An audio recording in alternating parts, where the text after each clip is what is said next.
Hey guys, welcome to Truth Talks, the show where we break down the lies, lift up the truth, and call out the system that was never even built for us. They tell Black folks to vote harder and budget better. But what about the billionaires who are writing the rules for themselves? Is America actually a republic or just a business with a flag? We're calling out the elite power networks that run this country while the rest of us play by the rules and lose. They don't follow. We need to follow. It's not right. And we're going to talk about it today. Who really runs America? And is it time to weaponize our influencers to gain more power for us? We're going to name the names and break it all the way down the way we always do. This ain't CNN. It's truth and justice for the culture. We're up right now. Let's go. Truth Talks.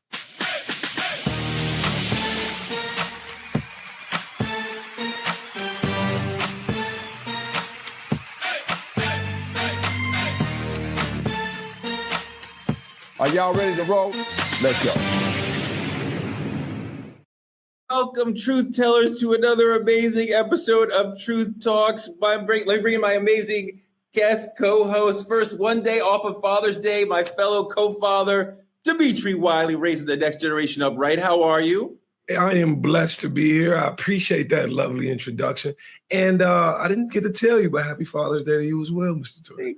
Thank you, sir. I want to bring in my amazing guest co-host, Dr. Cheyenne Bryant, who said amazing things about her father on the show to where I could practically see him in my mind. So thank you for that gift. Yes, happy late Father's Day to my two amazing fathers who happen to be my co-hosts. I love y'all, and it has been a pleasure working with y'all and seeing y'all be Papa Bears with your amazing kids and kid for Dimitri. But listen, True Tellers, it's your favorite doc. It's Dr. Bryant. You guys know I'm coming with the smoke. There are some topics today that really have me pissed off, and we ain't even started to unpack the shit. So I'm going layer back a little bit, but when it's time, you guys know I'm about to totally fire it back up. But hey, back to you, Torrey. Back to you.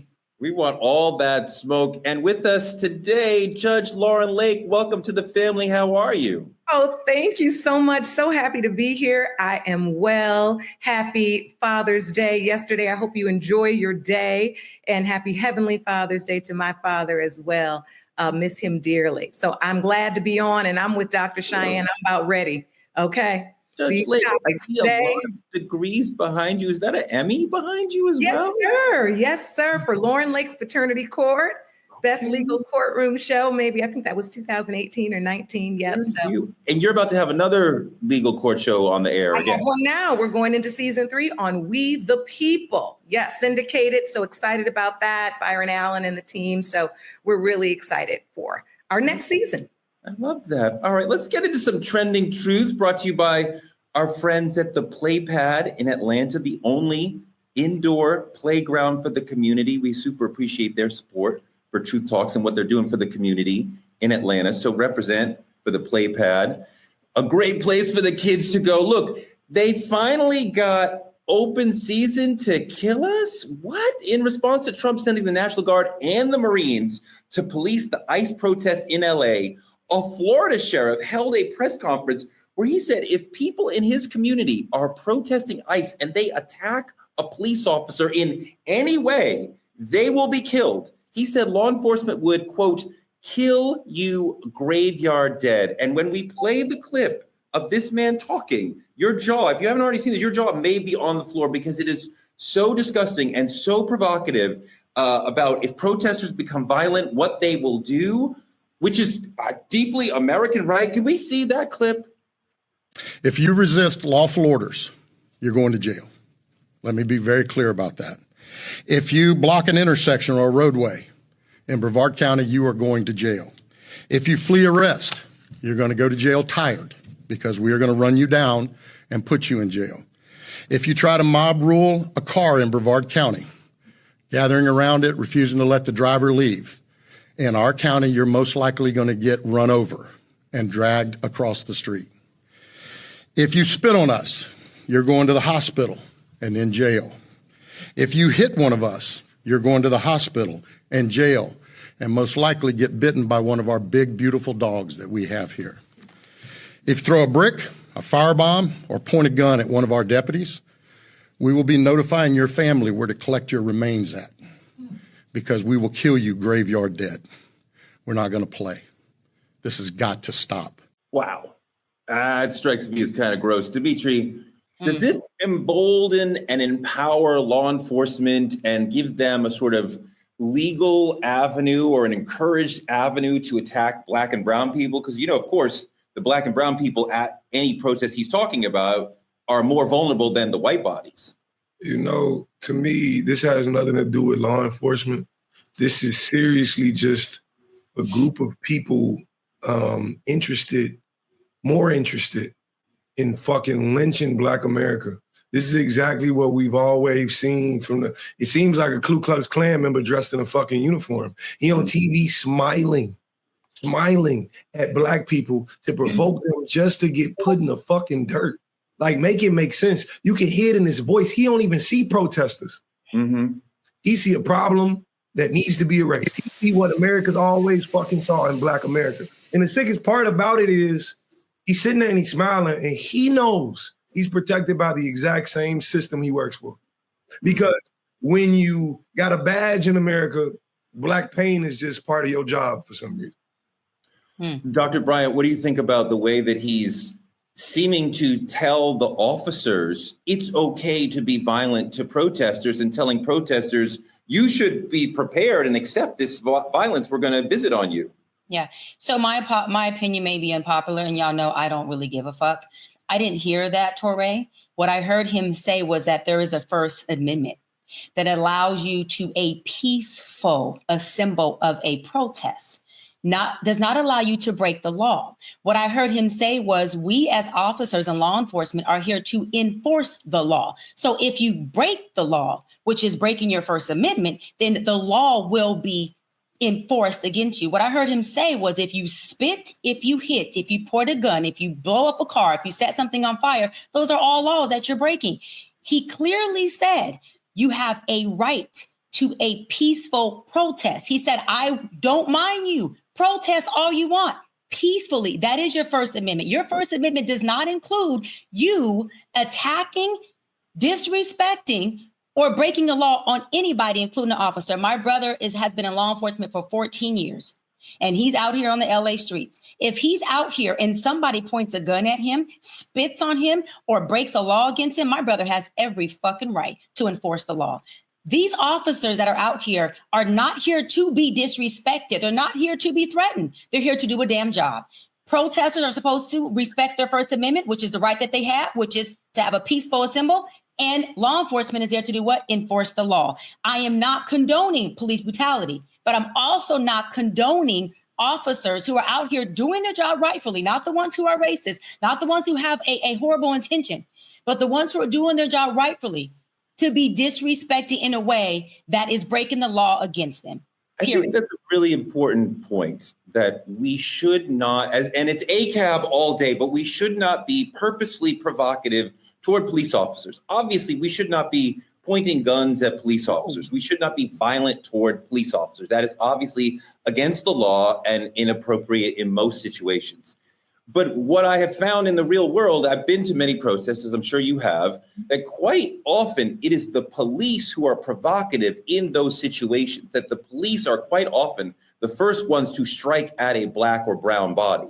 So now in a situation where the police are being provocative and they are the gang with the jail keys and the gun and the badge, and they're telling you, if you return the violence, if you return to honor, then we will be violent and we will be, the police should be acting in a posture, Lauren, of protecting the community and not promising the community, we will be violent toward you.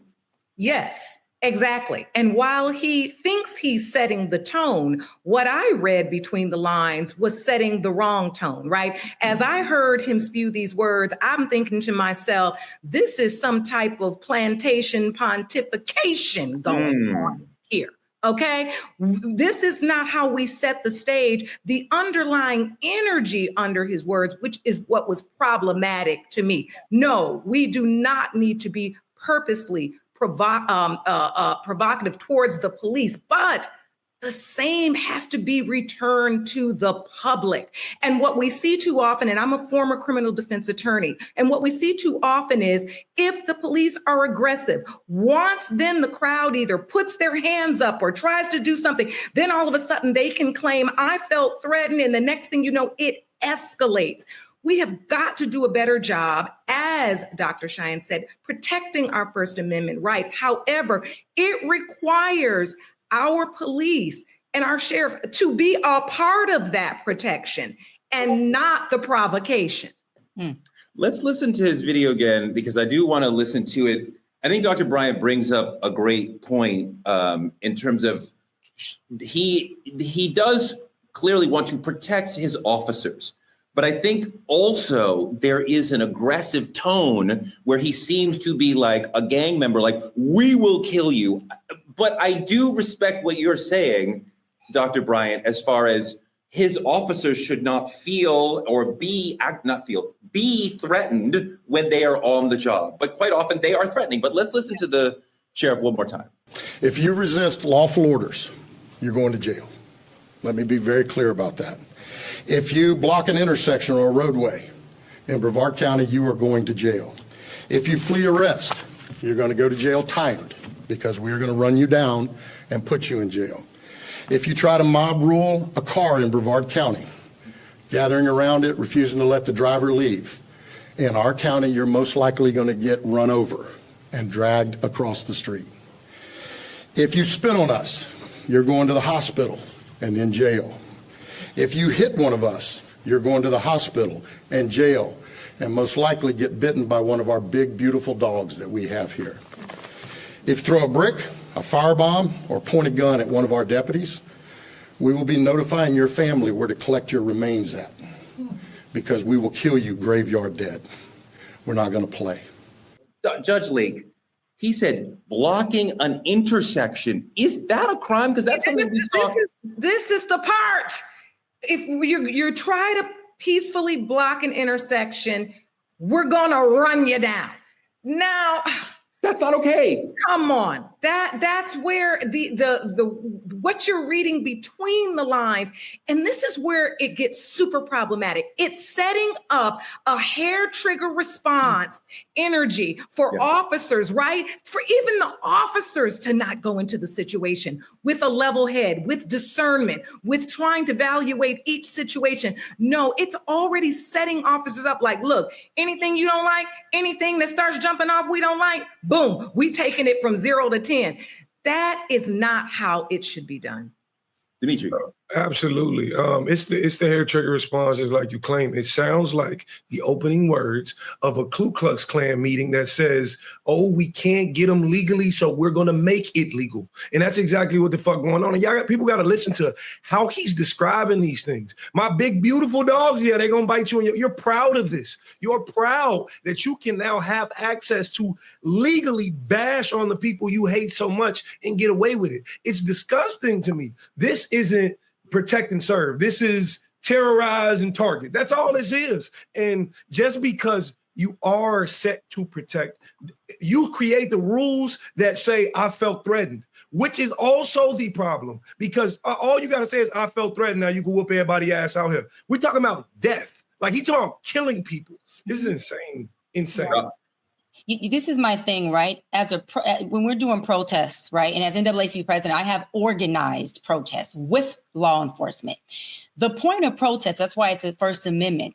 And that's why it's called peaceful. It's because you're out there to send a message. You're out there fighting for rights. You're out there so that you can change laws and influence lawmakers. You're not out there to break laws. You're not out there to ruin your city that you're protesting in. You're not out there to bash the windows of businesses. You're not out there to ruin a city that you are protesting to be able to have a right to be in. You are protesting to be able to have laws that are changing that will work for your rights. So when you're doing that, you also have to lead by example by not breaking laws that you already know are going to be enforced. When we protest, when you're talking about blocking off streets, we had streets blocked off by law enforcement, by the city council member. So that's called an organized protest. We didn't go out there and make sure that while we are trying to fight for the rights of ourselves and our citizens and our neighbors, that we were blocking out people from getting to their kids, blocking out people from getting to their jobs, blocking off freeways so that people can't get home from work, single parents, single fathers, single mothers who actually have some place to go, who actually have kids.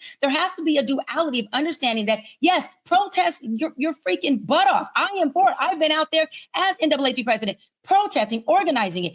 But there's also a way to do it where your message is loud and clear, and you're not demising the message by breaking laws. So now everyone's focus goes on, there's laws being broken. There's officers who are coming on doing interviews and doing press conferences about laws they're trying to enforce. Let's keep the main thing the main thing. So when we're on media, when we're on TV, they can say, look, we got these group of people protesting about this message. We got this group of people protesting about that message. And let's push the policies we're trying to change. We are allowing them, and I'll wrap on this, we are allowing them to take our message, our amendment, what we're protesting for, our loud voice, and make it about them, and make it about law enforcement, and make it that there's laws being broken, so we have to enforce it this way. And we all have seen protests that do get out of hand, where it turns from a protest to where now you have blocks and blocks of businesses who are bashed, vandalized. These businesses have to tap into insurance policies, have to tap into their own pockets. And now we have a city that's not just protest, but it's ruined. That's where I have a problem with it. I just have to say this. Dr. Cheyenne, you are not wrong, but two things can be true, right? Every single thing you said can be true. Even protesters blocking streets without permits, generally illegal. You can't just, like you said, block it so people can't get home, people can't get to work. But the response to blocking a street cannot be automatically that is a death sentence. That because you're blocking a street, right, which, although illegal, that now we have license to kill you, to run you down. I think we have to be careful about the language we use. And words is so powerful. They're so powerful. And the words he used here, I don't think they weren't words of responsible leadership. They were words to incite an energy and a level that never ends up going well. And last point, when people ask all the time now, why aren't Black people pouring out in the streets? You need our leadership. It's sheriffs like this using these words. Our people know that lingo. We know that cadence, right? And what that means that when we get out there, we know we all dying and going to jail. So we play chess and not checkers here. Because once we get in these streets, the streets going to be operating a whole lot differently. And we heard that in what he said. That is what was written in between those lines. Yeah, I totally hear that. I have been in a lot of protests where white people will form a line together between the Black protesters and the officers who are standing in a menacing way. Because even they understand that that the officers will be less likely to touch or attack their white bodies than ours, right? I mean, like, how insane is that we need a wall of whiteness to protect us from the officers who are there to protect and serve us? And we are in a moment of protest, which is so deeply American. For them to be destroying that moment, to me, just really cuts against the core of what America really is. And Dimitri, I know this is probably a little bit harder for you because you're probably dealing with the police on a day-to-day level a little bit more than the rest of us as a younger Black man. Absolutely. Being on the west side of Chicago, growing up, being born and raised up, it's just amazing to me. It's amazing what you see. You have to, and I want to encourage everybody who's watching this to be very, very careful, because when we protest and we riot and we want to do anything peaceful, it becomes violent on their end. But when they do it, they're escorted. They're released from prison. They're all these other things. So just be very mindful of how you show up. That, just like to Dr. Brian's point, how you show up matters as well. It may save your life. Okay, I was going to say, because Dimitri, you said a word that is powerful. There's a difference between protest and riot. That is the fucking problem. When we get people out there, and this is not a race thing. Let me tell you, you have white people that start riots. and create riots and are vandalizing. This is just not a black or brown thing. But when you and folks allow a protest to turn into a riot or looting, that is not the purpose of a protest. That is what bleeds our message. And it allows law enforcement to make a mockery over our First Amendment to protest. If we're protesting to push for lawmakers to do something different, for example, immigration going on right now, right? We don't have the time. We don't have the space to negate or detour to allow lawmakers to take media, our most powerful way of communicating to people, and make it about, look at these people who are protesting. They're looting. They're rioting. This is not a protest. This is not peaceful. We don't have the space to do that. We got to make sure we keep the fucking main thing, the main thing. We are not okay with this. Our message is this. We are protesting about this. We have signs, we have speakers, we are loud about it, and we are getting our point across. We don't have time to be there to purposely break laws. Now, I'm with y'all. I'm with Judge, and I'm with Torre. I get what you're saying. I'm not speaking to the officers who were intentionally saying, look, while I'm out here, I'm going to provoke.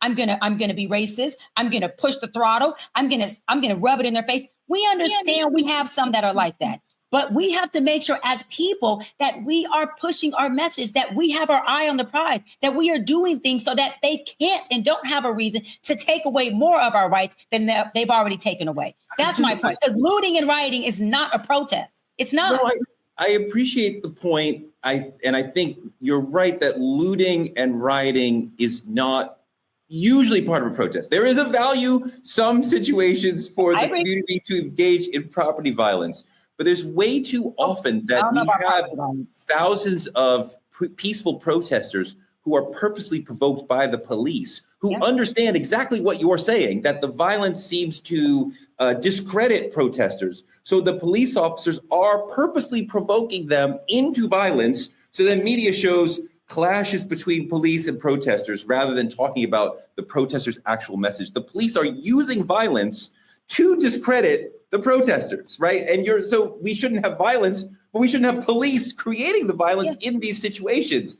And quite often, I think the looters are almost never the people who went out to protest. They are opportunists who understand, oh, the police are busy over here. I'm going to go over there, right? I'm going to take advantage of the situation. It's never somebody who cares about immigration or Black Lives Matter who's like, I'm going to take this opportunity to go rob the Apple store while I'm here.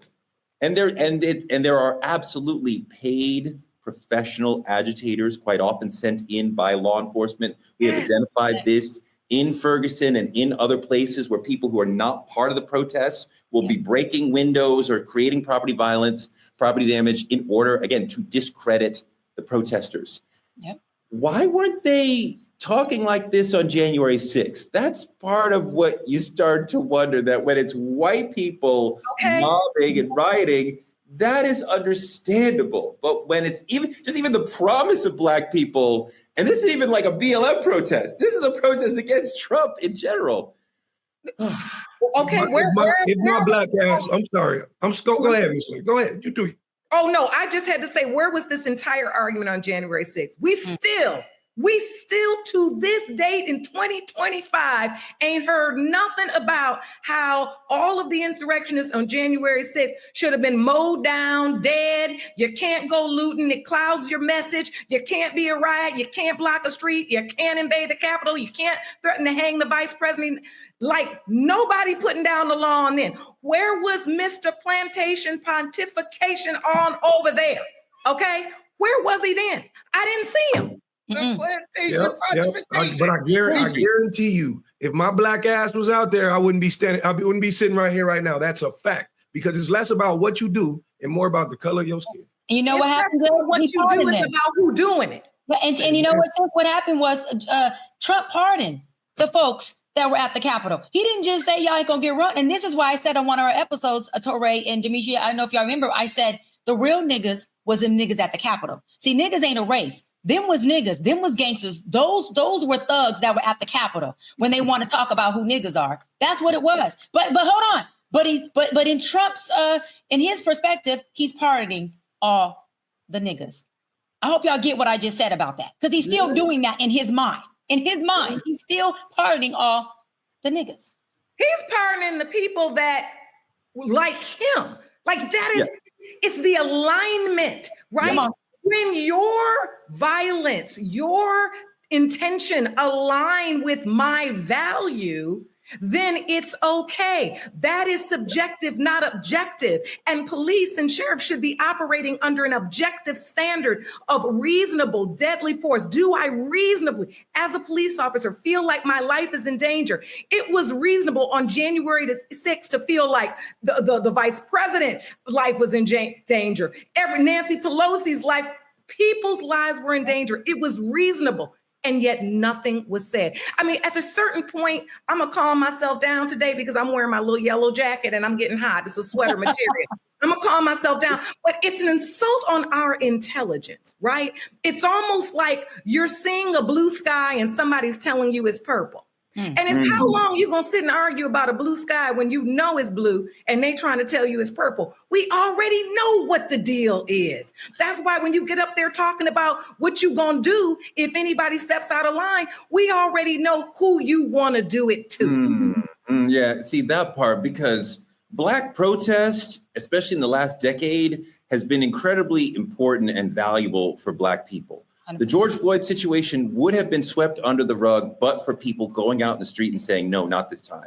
The Ahmaud Arbery situation would have disappeared if not for Black people getting in the street and marching and saying, no, not this time. And there's other situations where we have gone in the streets and said, no, not anymore. And we have made a difference. And if we have a situation where Black people feel afraid to protest because we are afraid that this sheriff or this officer might shoot or kill us, or just deprive our liberty, just arrest us for nothing, that is very chilling and frightening, that we need the ability to be able to stand up and protest when our people are wronged.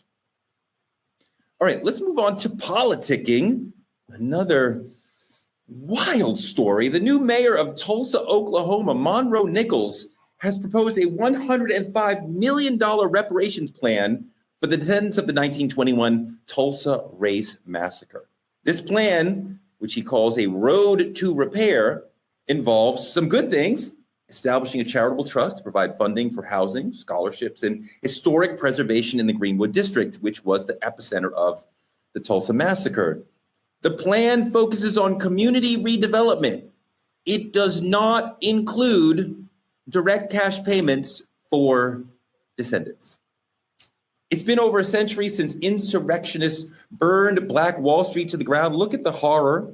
Look what they did to a thriving Black community that was minding its business, that was doing its thing, that had an amazing community and economy going on. They burned it to the ground purely because of white supremacy, killing hundreds, stealing generational wealth, and burying the truth.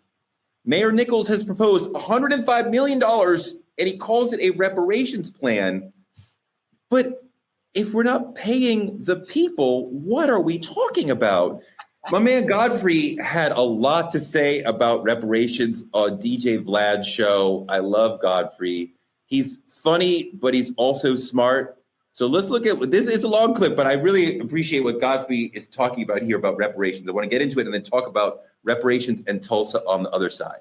I love every Black person in this country to get $1 million check and 100 acres of land. Absolutely. Are they owed that amount? 100%, if not more. Black people who would get that, it would bankrupt the whole country. For the people that built the country to make you the fuck money, all of a sudden now you worried about being bankrupt when you spend trillions of dollars on defense, trillions of dollars on unnecessary, trillions of dollars to send Black men, especially to jail, trillions of dollars to drug the fuck up our whole country, trillions of dollars to fuck the food up, to fuck the air up, to fuck the water up, trillions of dollars to make people sicker and sicker and sicker and sicker in this country, but you mad? We don't have the money because plain and motherfucking simple, you do not like Black people. It is very obvious. For hundreds of years, we've been the most hated. Within that hatred comes the hypocrisy of loving our culture. You've made trillions off of our motherfucking culture. White musicians, all of them have made money off of Black fucking culture. All of rock, all of jazz, all the shit we created from the oppression, which is in itself.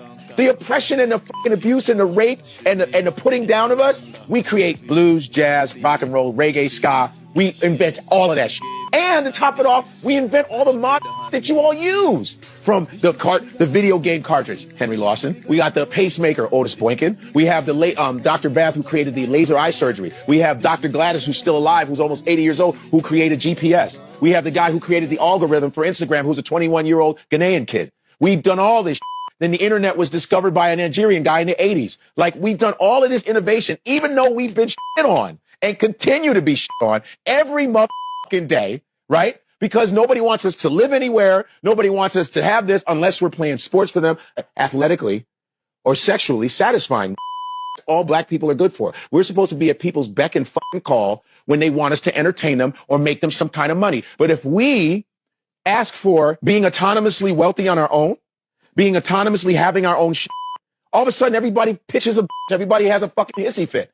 Lauren, I love Godfrey. I love how he combines politics and the comedy, but I think there's two questions here. And Lauren, I want you to start to deal with this first. Is Tulsa's plan actually reparations? That's one question. And do we as a people deserve reparations? That's a separate question. Lauren, you first. I would say a form of reparations, and yet still feels like a consolation prize, if you understand what I'm saying. Yes. And that's what's problematic about it, right? Because again, back to our intelligence, it's an insult on our intelligence to think that these programs, anything, even a free college education, which I think Godfrey later suggested, could in any way amount to the amount of wealth that would have been associated with those 40 acres. I can't take it. I'm out here in LA, and I remember following the Bruce Beach story, the family who, I followed that story. I don't know why I couldn't get it. I used to go over there and put my feet on that earth and pray for that family, because just looking at that land, looking at what was on that land, and if I'm being very honest, thinking about how much we paid for the Airbnb that we stayed at near that land. Come on. And to think about the fact that it was our people's land, how do you quantify that? And any little stick, you know what I mean? It's like any little thing you give. It's like when a kid wants something, right? I want this thing. And then you trying to give it, no, here, play with this little ball. It's like, no, I had a whole house. I want the whole playroom. That's what I feel like Black people feel like. And I'm going to be very honest with you. I don't have the answer. I've thought about this for long and hard, because I wanted to say, like, you know what, this is what we need, and this is what we need. And everything I could come up with, it does feel like a consolation prize. I mean, even the college education, is big of a proponent as I am of education, born of two PhD educators, college educators. I'm thinking to myself, now they want to give college degrees away when we all about to be replaced by robots. Now we want to give college educations away when all of us, let's be honest, kids are graduating from college every day. They can't get a job. Will that really repair reparations? Will it in any way repair the harm done? I don't think we've really gotten to a place where that's happened yet. I want the land. I get my own mule. Hello. Give me my land. I love you, Lauren. Doc, go. Listen, first of all, hell fucking no, it's not reparations. Second of all, hell fucking yes, we deserve reparations. Why is it not reparations? Because the BS that they're talking about spending this money on, y'all, is called community redevelopment. Let me enlighten our viewers. Community redevelopment is paid by our taxes that we pay as tax consumers. It's also paid by specially tax funded programs and grants and voter approved initiatives. So why are you using our fucking reparation money to pay for things that we, if we're taxpayers, are already paying for? So wait a minute. So you're double taxing us. What you're doing is saying, I'm going to use your tax money to do what we are supposed to do to create public safety, create public policy, to create public places for the public to enjoy. Right? It is our job to use your tax funds for the schools, K through 12, for the roads, for beautification, and for things such as preserving the historic buildings and the historic beauty of a city. That comes with grants initiatives. But hold on. We're going to double do it. We're going to use your tax money to do it, and we're going to use your reparation money to do it. Then we can say we gave you something. We repaired you. You ain't repaired a motherfucking thing. But the city that you're supposed to repair, that we live in, that we pay taxes for, take that bullshit and take it somewhere else, because it's not going to cash at my bank. What needs to be done is to what my sis, Judge Lauren, said. Run us our check. We tired of having the conversation about it. We're tired of fucking fighting about it. You told us to do research on why we deserve it. Guess what, Torre? Guess what? There was a whole freaking bill, a whole funding by our senator, our California State Senator, Senator Bradford, who raised the funds to do the research, to get the data, to prove, to get right. For you to have a clear understanding, because you act like you don't get it, but you're so damn smart, all you legislators, all you politicians, for you to understand why in the fuck we deserve what you took from us from the fucking first beginning. Run us our check.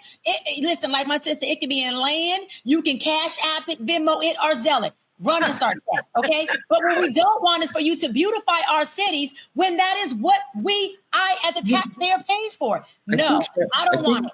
I think Cheyenne's absolutely right in that, on both sides, that Tulsa, what we're talking about is not reparations. Reparations comes from the federal government directly to the people, right? Other races have experienced this in this country and other countries. When the federal government, which was part of enslaving us, pays us, give me a check. Whether or not you think I have money, I'm upper middle class, lower middle, whatever, give me a check because I'm a descendant of American slaves. And because we can explain directly the economic impact that the slaves had on America, which transformed America into the largest and greatest economy in the world. We are the reason, because you had free labor producing the world's most important crop at that time, cotton. America became the greatest economy in the world. So all economic success derives from us. So we deserve a check. The wealth inequality between Black and white people will never be dealt with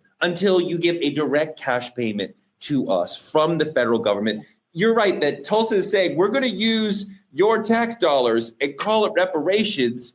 But we already paid for that shit. You should, Dimitri, they should already be doing the stuff in the community redevelopment. It's not actually reparations, it's repairing, but it's not reparations. Absolutely. Imagine having fucking a large amount of credit at a store and they be like, we're going to give you the 10% off. We don't want motherfucking 10% off. The thing about it is they treat us like we stupid. Reparations is far from charity. And they want to make it seem like we're begging for anything. Like don't look me in my face and promise me no goddamn scholarships and housing programs like you're doing me a favor. It's not a favor. You stole this land. Like this was taken. You destroyed families. You burned wealth. You did all these things. And now you want to sit in my face and tell me about a developmental plan disguised as reparations. Don't just slap a name on an old trick and expect us to smile. The thing about it is, it's not that we're not eating currently. They're treating us like we're starved. That's the problem. They're still treating us like we're starved. So they feel like they can force feed us anything. No, we want what we're owed. And my Cash App ain't working right now. So if they can sell it to me, that'd be cool. You know what I'm saying? Cash at me. I'll give it to you, brother. I got part of the problem, I think, with reparations for the larger community, the soon-to-be minority community, but certainly the larger community, that some Black people have had success. So there is a Black middle, and upper middle class and a very, very tiny Black upper class. But when you can name 4 or 5 rich Black people, a lot of white people are going to be like, well, why should we give them? Why would Oprah get a check? She's the descendants of slaves. Her life was impacted by being a descendant of slaves. She succeeded, but why should she get a check? Why should Spike Lee get a check? And we could make that argument, but the success of some Black people, it makes it hard for other races to say, oh yeah, they should be getting checks. Well, look, can I just jump in here? Because that is so true. And that's part of the okie doke. And to the point that everybody was making about, you mean they're just going to take our tax dollars and try to do something for us? Even if they gave us a check, they still just really giving back money we already paid into. Like, that's the okie doke we can't get away from, right? That's why I was telling you last night, I was sitting long and hard going, what would be good enough? Because the other okie doke is now, if they even gave us the land, you know they're not going to teach us how to pay taxes on the land. 70% of the land they're going to take back anyway, because we haven't been landowners. We don't understand those responsibilities. We may not have the income or know how to generate that. They'll be taking the land back for failure to pay taxes. So you guys, this is such a complex issue. And it takes me back to while the community revitalization and maybe some of the plans in Tulsa are a form of repair. Like I said, it's a form of reparation, but it's a consolation prize and not the reparations we know we want and we know we deserve. But to Godfrey's point, if we ain't gonna never get it, do we need to start thinking creatively about what else we would accept? That's the question, right? Are we cutting off our nose despite our face? Are we not taking the crack in the door and blowing it open and saying, okay, let's start here, let's grow it to here? And I had to stop and think about that at my 56 years of age, right? As I have a 14-year-old son going to college soon. Like that college education thing to me was like, And then I thought to myself, well, I've been suffering through private school for a while and I got college on my belt. If that could be free, if that could be free, could that help me build wealth over here? And I'm only challenging the thought that immediately, crushes anything that is not that land and that check we want, because we could go on for another 4 generations and not get nothing. Doc, so how do we think about it? Doc, I think about that Chappelle's Show sketch where they said, okay, we're giving everybody reparations and, it's comedy. But the joke was, niggas spoiled all the money right away, right? They spent all the money on bullshit right away. Oh my God, I have a ton of malt liquor or a ton of t-shirts or whatever, a ton of Jordans, whatever. And I don't totally believe that. I think quite often we are in economic trouble because we make less money than other people. I don't think we have some inherent inability to handle money. But you do wonder, in a community where we don't have a history and a tradition and a communal knowledge of how to deal with a large amount of money, would some people ruin their reparations check if they were to get one because I don't know what to do with this money? Reparations means to repair. What you just said and Judge Lauren just said about financial literacy and education on money management and land management and real estate and taxes, that should be a part of the reparation that comes free. Hold on. Repair means you repair the trauma. Yes. Hold on. The psychological impact, the division between our families. Hold on. The breakage within our historical lineage, our education disparity, our health disparity, the marginalization that we experience in our community, the broken homes, the fact that some of us don't know where the fuck we come from. Let's keep it real. Some of us don't know what part of Africa did I come from. Me, I'm Black and Latina. Did I come from, is my lineage in half Mexico and half freaking South Africa? Am I from Ivory Coast? I mean, let's keep it real. A lot of people don't have that because it was ripped from us. So when you talk about repairing, they need to repair more than just monetization. It's more than just the land. You need to repair all of it. You need to have education for us free. You strip that from us. You need to have it to where we have education on family dynamics and systems, literary, on financial literacy, taxes, everything. How do we purchase a home? You gave us this land. What are the opportunities we could do with this land so we can create generational wealth that you took from us? How do we create businesses? How do we can we build a compound on this land? Can we build a hospital on this land? Can we get grants and tax brackets? Can this land be land that is aligned or is what am I trying to say? Is appointed by the school district? Because school districts can appoint land to you, and then you get grants, and then you get funding, and now you have generational wealth. They need to repair us on every motherfucking moving part that they destroyed us at. And it's a whole full circle. So we need the mule, the land, the education, the health, and all of that. Because remember, we have a whole, I know I'm getting off top for a minute, but we have a whole gonorrhea genocide that they did to us. Hold on, can you repair us from that? So what I'm saying is when we talk reparations, you didn't just take land. There's conversations that I have with my father's side who was Black. They can't answer. Repair me from that. I'm asking, where do we come from? I'm asking, what did it look like back in the day? Why is it that we don't have that knowledge? How come we can't have that at our family reunions? There's conversations we can't even have because of we are not repaired. Okay, hold on. There's identity crisis. There's police brutality. Listen, it'll take a whole 2-3 episodes before I run down how you need to repair all of us. There's a gender war going on right now between Black men and Black women. Can you repair that? You know that started in slavery days. You know you messed that up when you took our man out the house. You know you messed that up when the woman couldn't respect the man that you took out, that couldn't be a father, that couldn't be a husband, because you took that away and decimated our families. Repair that. Then we have a fucking conversation about if we feel like, if we in the mood to repair the city that you all benefit from most. I don't want to use my tax dollars to repair this shit. I'm good. I'll pass. There's a whole different conversation on how to repair us. And I don't want to use, I'll land on this. I don't want to use the federal tax money that I pay taxes to. How about this? Y'all create a grant that's going to come from something else to pay us what you deserve us. And when we walk in somewhere, I don't want to wait in line, because guess what? Handicapped, disabled people don't wait in line at the grocery store, at the DMV, and we get better parking. Wait a minute, Torrey. What I'm saying is, I was loving you till you analogize us with disabled people. We're not disabled. Let me tell you why. Because we do have a disabled community and race of people that they created disabilities. When you're marginalized, when you're disparate, that's the disability. Disability isn't just physical and mental. Sure. You have disabled and broken our community. So guess what? We need to be at the front of the line for all of these things that we're talking about. You don't have to agree. I'm not asking for your validation. What I'm saying is we deserve to be at the front of the line for all of these things. That's what reparation means. If I break it, I repair it. The entire thing, not some of it. Not some of it. I'm not looking for a handicapped space for Black people, Guess but I do what? think we deserve I have a one check. for my mother, And and it works well.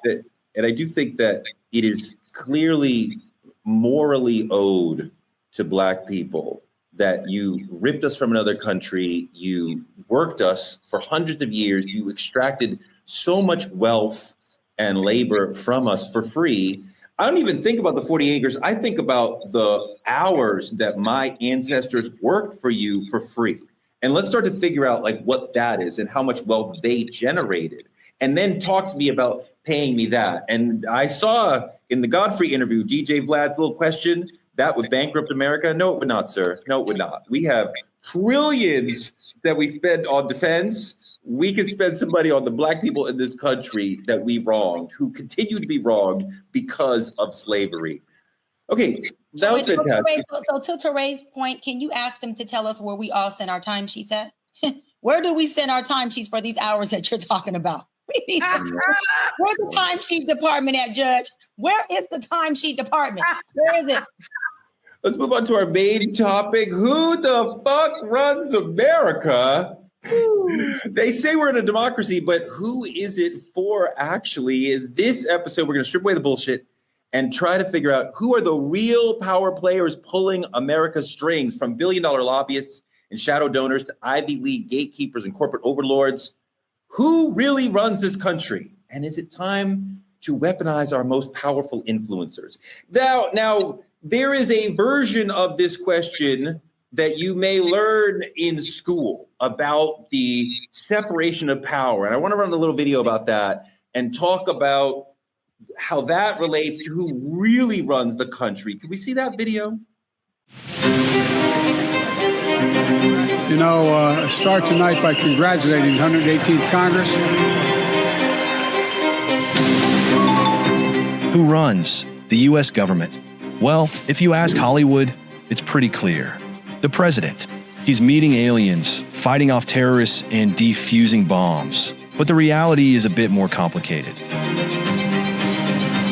The United States is a country of more than 330 million people. It's also the largest economy in the world. Too much for one person to handle, so the load is split into three.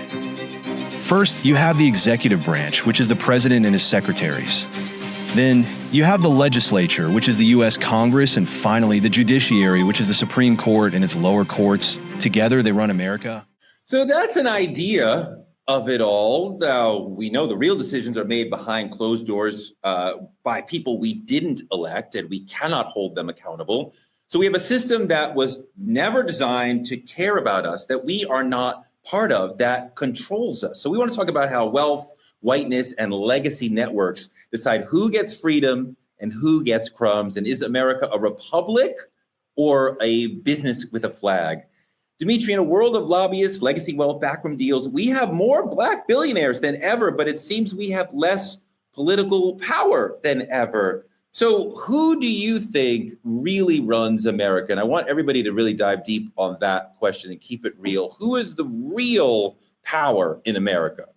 Well, to me, a lot of people would be led to believe it's the president, but I don't believe it's the president. I think it's the people behind the scene who writes the checks for the president. I think the president is a poster child for a bunch of ideas, and they found a good one this time. I tell you, they found a fucking good one this time. But the thing about it is, every 4 years, we get hyped at the idea of, we tell people, go vote, go vote, go vote. We're really going to make a difference. We're really going to make a difference. But I don't know if we understand that the people who are actually in power, these billionaires, these lobbyists, all these other people, have never stepped foot in the hood where we from. I'm going to be honest with you, Torre. The mindset of a Black man in the hood, every year we go vote, but nothing changes. Every 4 years, we get a new president and nothing changes. We always sit and wonder why the hood still look the same way the hood look. Why the school's still closing around us. Why the food in the liquor store is always, in liquor stores and corner stores is always more snacks than it is fresh produce. Like we see this. And it's led us to believe that there's nothing we can do to change it. Because as much as there is a flourish of new Black billionaires and millionaires, XYZ, it doesn't matter until they get a meeting in them boardrooms, till they in the back of those green rooms having them conversations, developing policy. All of that is policy.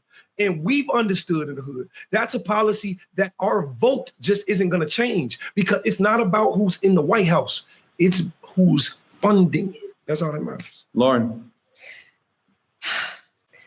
This is so tough because, I mean, look, I've been to a whole law school and got a whole law degree, and I would love to stand on the branches of government and say that's true. It just isn't. We just witnessed it in real time, this election cycle, where all of a sudden, out of the blue, despite all we've learned since fourth grade civics on up, Elon Musk stepped center stage into our government, into our lives, and pretty much functioned as the president until he got tired and his beloved company wasn't performing well. And it all happened, and nobody could stop it. Wow. Right?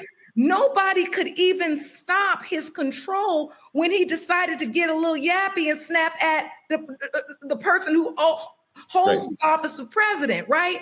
There was a power there. And look, you know, as a woman, as a mother, okay, I'm looking at this one way. As a taxpayer, a voter, I'm looking at this like, well, I'll be damned. Right? Is this easy? It's who got the most money, has the power, has the voice. Yeah. That's what we saw. And not only that, I can tell you at the drop of a hat, if it wasn't for me, you wouldn't even have been elected. Connie, he hit him with that. Come on, Lauren. Look, Lauren's absolutely right. The 1% is the actual controllers of the country, the Koch brothers, Sheldon Adelson, Elon Musk. The wealthiest of the wealthy are setting the policies and setting the directions and killing the policies and killing the directions that they want, and making sure that the country moves in the direction that they want. And it's quite dangerous to have the 1% controlling things. Their money, their donations are far more powerful than votes. And at this point, Dr. Brian, we have enough Black billionaires in the world, in this country, who could have an impact on our communities. But I can't really, I think we see, like, I have a foundation, I have a school, which seems like image protection. Like, we can't say you did nothing. But can I point to something where I'm like, Oprah, LeBron, Beyonce, Jay-Z,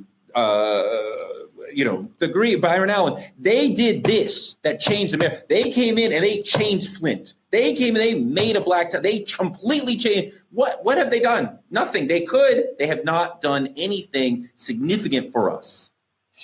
So who runs America are the folks who control it with their wealth. What I love about that image we just seen was a white guy who held a sign up that said, I can't afford a lobbyist. I am the 99%. Okay. Why is that powerful? Because when I say the billionaire families that control the America with their wealth, they are the ones who have media ownership. They are the ones that are making the biggest political donations with PACs, political action committees, meaning you don't have a cap on how much you can raise with the PAC and contribute to a campaign. Okay. With lobbying costs a lot of money, and that allows them to have corporate control. And so when we're talking about who runs America, it's the folks who are wealthy, the folks who can say, I'm going to start a PAC and I'm going to donate $4 billion in this PAC.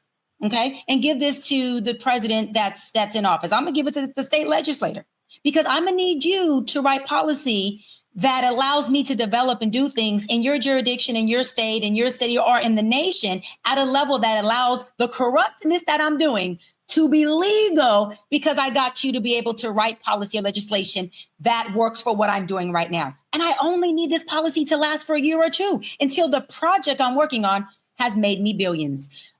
Musk just did it with Doge. He just got in, got his coin, got his Doge, and then said, Trump, let's start an argument. Let's act like we're not getting along right now so I can cut it and hit stage left after I got my money. That's exactly what happened. And then I want to go on what you said, Tori. You said there's enough billionaires in America who should be able to help fund some things. Yes and no. There's only 13 Black billionaires in the U.S. There's 1.7 million Black millionaires in the U.S. So, and there's only 13.4% of us in this whole damn United States of America that are Black. So with the 13 Black billionaires to the hundreds of white billionaires that there are, our money starts to look like peanuts. I always talk about allyship. It does, sis. And we always talk about allyship. And then some people are for and some people are like, girl, allyship, forget these white people. No, there's only 13 billionaires, 1.7 millionaires. 13.4% of us are here in the United States of America as a percentile of a group of people. If we don't ally with these other billionaires who don't look like us and their money, we don't have enough money to write policy, to write legislation, to lobby, to have some wealth control. We have to be able to control at the level of two things: corporate level and the level of contribution when it comes to elected officials and politics. If we don't control politics with our wealth or the media or the corporate world, we are screwed. We always talk about being at the table, but being at the table only gives us an illusion of being a decision maker because they're put us in as a decision maker, but systemically, our decision doesn't even count for the shit that we're at the table for because the wealth and where the money is where it counts. Lauren, she makes a good point that the money is able to control politics, and there aren't really that many Black people who can compete in that game. And when we have white people who are far outpacing us in their ability to pay and thus control politicians because of the money that they're giving, sometimes legally, sometimes illegally, right? That leaves us left out of the power conversation. Oh, exactly. I mean, as Dr. Bryant was talking, I'm thinking to myself, yes, as you mentioned, Byron Allen, I just recently read that he finally settled the lawsuit against McDonald's about the access to advertisement for Black media outlets. And I mean, that's been in ongoing years. And I think about our billionaires who often are first generation billionaires, right? We're literally, we have not come from, 5 and 6 generations, right? I was just in Atlanta and took my son through the Coca-Cola dynasty down there in Atlanta, right? And it's fascinating to see how long that company has sustained itself through the generations. There are so few Black people that have experienced any of that kind of wealth. And as Dr. Bryan said, connection and access. What I think becomes clear even through the Byron Allen lawsuit, and that of course is something that I followed because my show, right, is a part of Allen Media Group. So I'm following this consistently, and I thought to myself, even in his position, he's still in a fight. Right? We see him as this incredible Black man that has reached billionaire status. And it is incredible, right? It is nothing short of incredible. And yet, just to be treated the same as other white media conglomerates, I have to fight. I have to go on a decades-long money draining fight to be able to, even Roland Martin has talked about it consistently. Like, where is the attention to Black media? It's real, and we're not getting the access that we think we are. So when we get the money, the access is what then gets the allyship. And to Dr. Bryant's point, if we can have the money without the access and then we have no allyship, we ain't going nowhere. And last point, allyship requires mutual consideration. Why do people, right? Unless we show them why our allyship is important, then they continue to neglect that. That's exactly what Target is going through right now. They had to see, they had to F around and find out, like the kids say, why our allyship, I mean, you know what I'm saying? FAFO from LL. Hold on. Part of the problem is that we need to be lobbying more, and we have tremendous influencers who we could weaponize to use their power. They've been using it in culture. Maybe they should be using it more in politics. Maybe they should be using it more in terms of controlling or at least influencing politicians. We talk about, you know, our rich folks, Tyler Perry, Oprah, Magic, Jordan, whatever. Like, should they be funding lobbying so that we can get some of the ideas that we need? Dimitri, what do you think about that? I think the idea of it is, absolutely. I think the thing about it is we watch our influencers, our celebrities stand up when it's about them. We watch them when it's time for an album release. We watch them when it's time for a fucking influencer deal where they're pushing a product in our face, telling us what to buy. But rarely do you ever see them stand up for culture. Now, there is exceptions where you've seen some people come out and march, and you've seen some people do all of these things. But what I think when I see celebrities and what they don't understand is we're not asking you to save us. We understand this shit is not a movie. You cannot be a hero because you have more money. But what you do have is the same voice on a louder mic. We need for you to speak when it matters, not just when it's healthy for your pockets. Because as you've seen, as we all seen, every time an artist or an influencer got paid to come be at a Trump rally or fucking on a campaign, they was right fucking there. But when it's time to stand up for the exact same people you come from, you're only popular because of us, right? Now you act like you above us when it matters. That's all I'm saying. I ain't saying you got to come save the day. Please, that's not what I'm saying. Don't use your money to save other people's lives. We write our own stories. We can be the heroes of our own. But you either with the people who built you or you're against the people who built you. And right now, we need you guys to help amplify everything we stand for. Doc. You mentioned influencers, right? This is the thing. Influencers are directly married to media, social media. That's why they're influencers. They're directly married to where the eyes are going to be on them. Unfortunately, I've gone viral hundreds. I've gone wildfire, double, triple, quadruple viral. I have lit up True Talks so many times about politics, policies, Black voice, Black think tanks and resolution and Black disparities and health marginalization and all that stuff, right? And out of all of these times, hundreds and hundreds of times I've gone viral, it's always on topics that will influence the viewers. Those topics don't seem to be the policies, the lobbying, the legislation, the politics, the who's in office, local or national. That is a problem. We talked about this on True Talks before about media and Black media, not pushing out the things that are going to educate our community on the things that would help us become better stockholders in policies, in politics that work for us. Myself and Marlon Wayne had talked about months ago creating think tanks together. We said, let's just do these big ass Zoom meetings, invite all Black people, but we're going to do it quietly, where only the who's of us Black folks, meaning everybody who's Black, is invited to these Zoom think tanks. But we were not going to put it on social media. We were not going to put it on media, right? And we were going to actually think tank about what we need in our community. How do we raise funds to lobby? How do we do this as a group of people who are strategizing? Now, we haven't executed it fully yet because it's taking more moving parts. But my point in saying that is, sadly, what influences the folks who are watching media happens to not be the shit that we need to talk about, happens to not be the things about reparations, about policy, about Black healthcare, about Black family. Unless I'm talking about the Black family system, you can relate to this being broken, or broken homes, or how Black men or Black women are not doing this, or gender wars, unless it's a negative narrative, guess what? It doesn't fucking get the influence. That's sad. That's the problem. This is why Truth Talks is so important, because we talk in the truth that people need to hear to help them not only have a seat at the table, but be able to call on the folks they know, be able to learn what lobbying even is, to be able to learn what it costs to do that, and start to put together campaigns so we can lobby about things that work for us.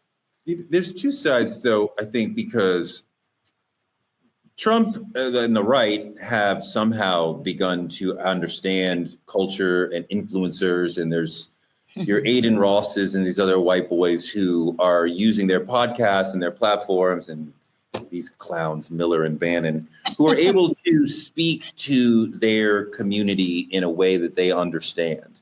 And, you know, we are dealing with Miller and Bannon's bullshit, but like, we need to be able to be in conversation with DC in a serious way. And not always are influencers who are amazing in movies or music or basketball or even in business, do they always know what to say or how to lead us politically? I don't know. I would rather see people who are activists, people who are political, people who deeply understand what that is about, lead the way in that. That was part of what was so powerful with Black Lives Matter, that you had young people who were incredibly thoughtful and knowledgeable about politics leading us. And we need to be speaking to DC through lobbying. So, I mean, I would welcome the Black wealthy giving us some money so we can have some lobbying power, but I want to see people who actually understand politics be involved in our political conversation. And it not just be in the political presidential election cycle, that it extends, right? I think we go through these things where in the churches and all the politicians visit the churches, and just for that time, politics is on our plate. And the next thing you know, we're back to whatever the new conference is, whatever the new award show is. I also think it's important to note that influencers are tied to corporations, right, that pay them to promote a product. So now basically we've got a whole bunch of salespeople. And when do we trust salespeople? I mean, not to be funny, but it's the world we've created. It's something I've struggled with in my own life and career, where people, well, you should be an influencer. But I mean, well, hold on now. How many products I got to say I'm using that I ain't using? Because for a check, right? I mean, that's what we're out here doing now. Because then when the check starts coming in, you don't talk about that product no more. Can we get you modeling robes? Robes, look, well, that's something I really do wear. But I say that to say, and I think Kai, is it Sanat or Sanat? I'm gonna get in trouble. Sorry, my son. Sanat. Nice. I'm sorry. I'm so sorry. I know who he is, but my son loves him. But he recently came. I do read though. So he said that he didn't take a check for the BET Awards appearance. He said, and I thought this was just wow. This young man got it. I didn't take a check for coming there, because a check is often associated or comes along with some type of corporate responsibility expectation that I don't want when I come somewhere. I want to be able to come and I want to be able to talk about it the way I want to talk about it. Can you imagine how many of our influencers, and all of us, let's be honest, who are employed by corporations where our livelihood is rooted in that, where you don't feel free to say exactly what you want to say, because at the end of the day, that's where your paycheck comes from. That's what we're going through. You're absolutely right that the people we work for does constrain what we can say. And when you're Kai Cenat and you're paid by all the people watching your stream, you can say what you want. When you work at a corporation and your boss, Dimitri, is a billionaire, you may not want to be so critical of billionaires. Which my boss is here on Truth Talks. No, but the thing about it is, I want to offer a different perspective. I understand the way you guys are looking at it. I see it. I get it. You want more political figures, but there's a difference. As I'm looking at our generation, and I'm a little more familiar with Kai than you may be, but the thing about it is, when you have influence, everything you do is influential.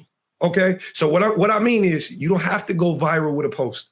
Where you show up to, people show up to. It was an event in New York. They had to pull police out because Kai Cenat said, "This is where I'll be at at this time, and half of New York came outside. That's all I'm saying. It's about what you do. I ain't saying at the He was BET giving away Awards. PS3s. Since we were talking about the BET Awards, let's look at it. There was a moment where Kurt Franklin and Casanat came together.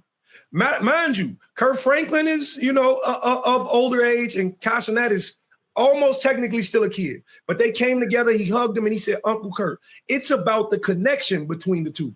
It's where it matters. And I don't think people understand that connection is powerful. If you get influencers who actually learning from politicians and can be courted in what to say and what not to say and where to be and what to do, it's powerful. That's all I'm saying. Fucking Glorilla just won a goddamn BT award. A gospel BET award. She's not gospel. And she ain't gospel at all. That's what I'm saying. Once you link that bridge together and get people, the influencers, in place where they need to be with people of political status, it could be something powerful. That's all I'm saying. Don't discount it. Yeah. And I got to say to that point, I love that you said, Dimitri, because external influence gives you internal leverage. Glorilla's external influence gave her internal leverage to win a gospel genre award, where I like Glow, but she's not gospel. And the gospel community genre was going crazy. They're like, we love Glow. Anybody can praise, but she's not gospel. And I want to say this really quick because I want to give our Black folks just some tips on how do you gain some corporate leverage, some corporate power, right? Ownership. It gives you equity. Can you invest? Can you have stock in it? Can you own your own corporation? Climbing to the executive ladder. Can you become an executive, a CEO, a CFO, some kind of executive in that corporation that you're involved in? Build or lead your own powerful brand or product. Judge Lauren just talked about that, right? You, instead of being an influencer for these products, build or lead your own product and get influencers to influence that. Control your relationship, data, or capital. Meaning, if you're the owner, you control your capital. If you're the owner, you control your data. You also control your relationships. Lastly, you have to be able to influence the boardroom. Because at the end of the day, if you have no influence over the boardroom or decision makers, guess what?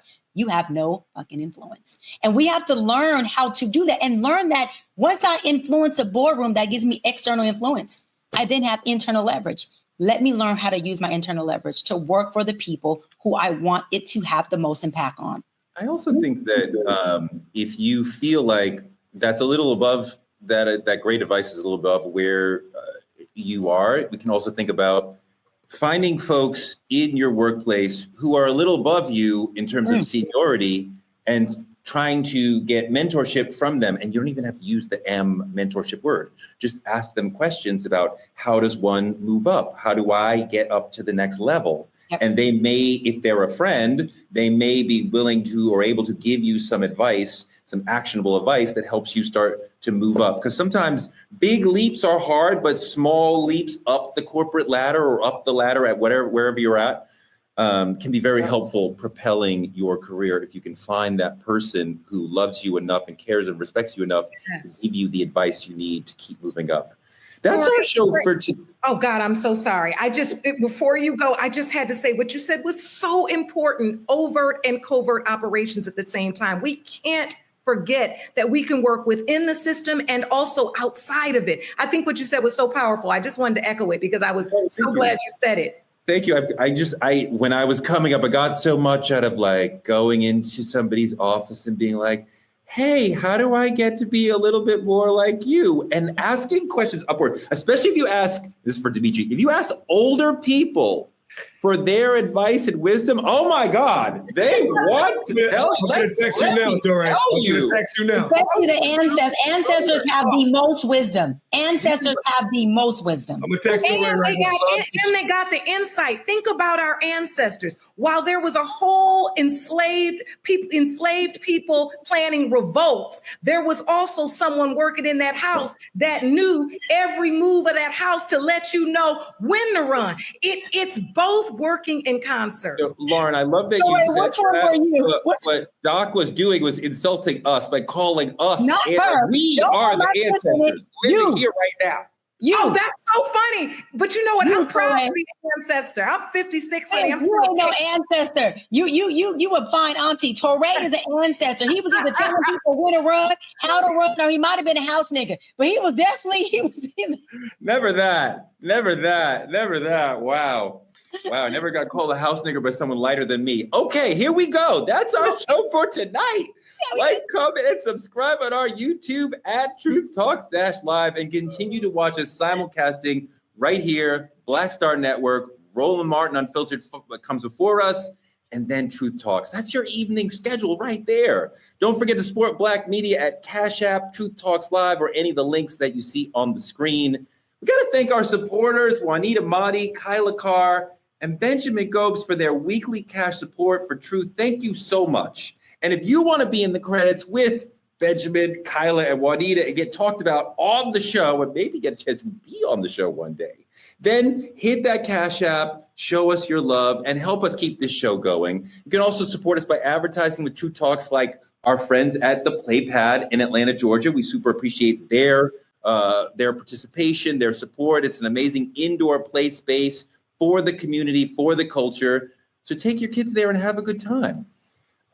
Small businesses and influencers partner with us by visiting truthtalkslive.com, like our partners at Hair Maniacs, who love Dr. Bryant and love taking care of her and making her look more beautiful.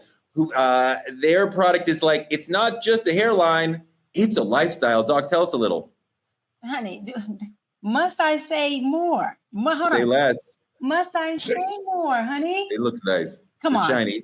It's shiny. And just hold on. Same hair from Hair Maniac. Just last week, I had this thing half up, half down, and these beautiful luxurious curls. Hold on. The dog just straightened this same hair yesterday, slicked this thing in a ponytail. And you guys cannot tell me I'm not ponytailing, okay? I'm ponytailing and ponytailing you where to get this good hair. And then when I wet it, don't forget, it curls up wet.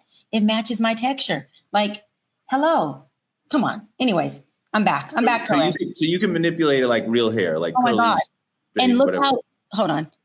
Does this not blend? This is my hair. You can't tell me this is not my hair. My hair is long, but this is, hold on. This is my hair. Does it come in 3C? Honey, I don't know the letter, but I can tell you this much. This is like, this is 32. 32 inches. 32 inches. A lot. Let me, never mind. Does it come from men? Because I have a friend who needs some hair. No, 32 inches does not come from no man. That is far too many inches, Torre. Torre. I'm Speaking of a man who could use some Hair Maniacs, if you click on any of our co-host rooms, you'll see Dimitri. You get a chance to meet him in Chicago.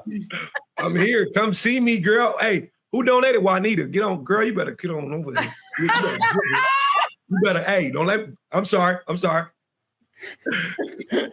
You better buy Juanita a Starbucks and keep it light. I'm gonna get Black media is under attack, y'all. Please keep supporting the show. Tell a friend to check us out every weeknight at 8 p.m. EST and on the West Coast, 8 p.m. PST. Next week, we're going to have my friend, the legal giant Ebony K. Williams, with us. We will be back for you every weeknight at 8 p.m. We will see you tomorrow. Good night, y'all.